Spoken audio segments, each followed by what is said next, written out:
The invitation arrived on a cold Toronto morning, slipped under the door of a small basement apartment where Emma lived with her 3 children.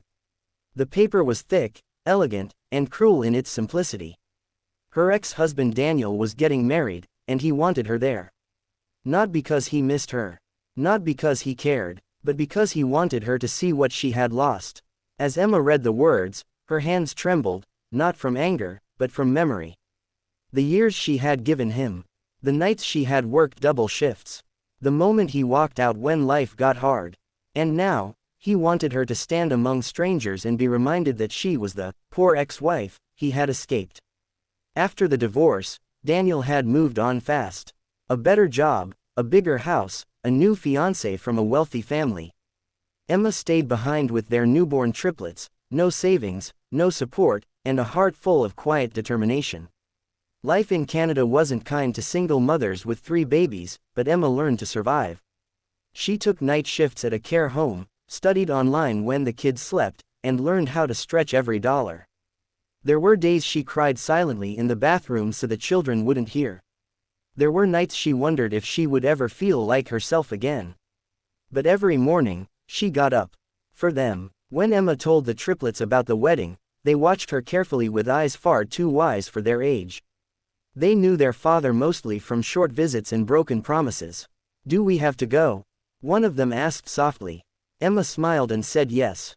Not because she wanted to go, but because she knew something important awaited her there, closure.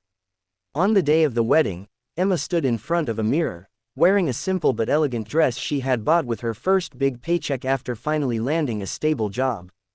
Her hair was neatly done, her posture calm. Outside, a long black limo waited. The triplets climbed in, laughing nervously. This was not about showing off. It was about walking into a place where she once felt small, and standing tall. At the wedding venue, guests whispered as the limo doors opened. Daniel froze mid-conversation when he saw Emma step out, followed by 3 confident, well-dressed children who looked unmistakably like him.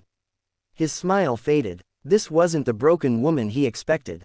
This wasn't shame. This was grace. Throughout the ceremony, Emma sat quietly, listening to vows that sounded painfully familiar.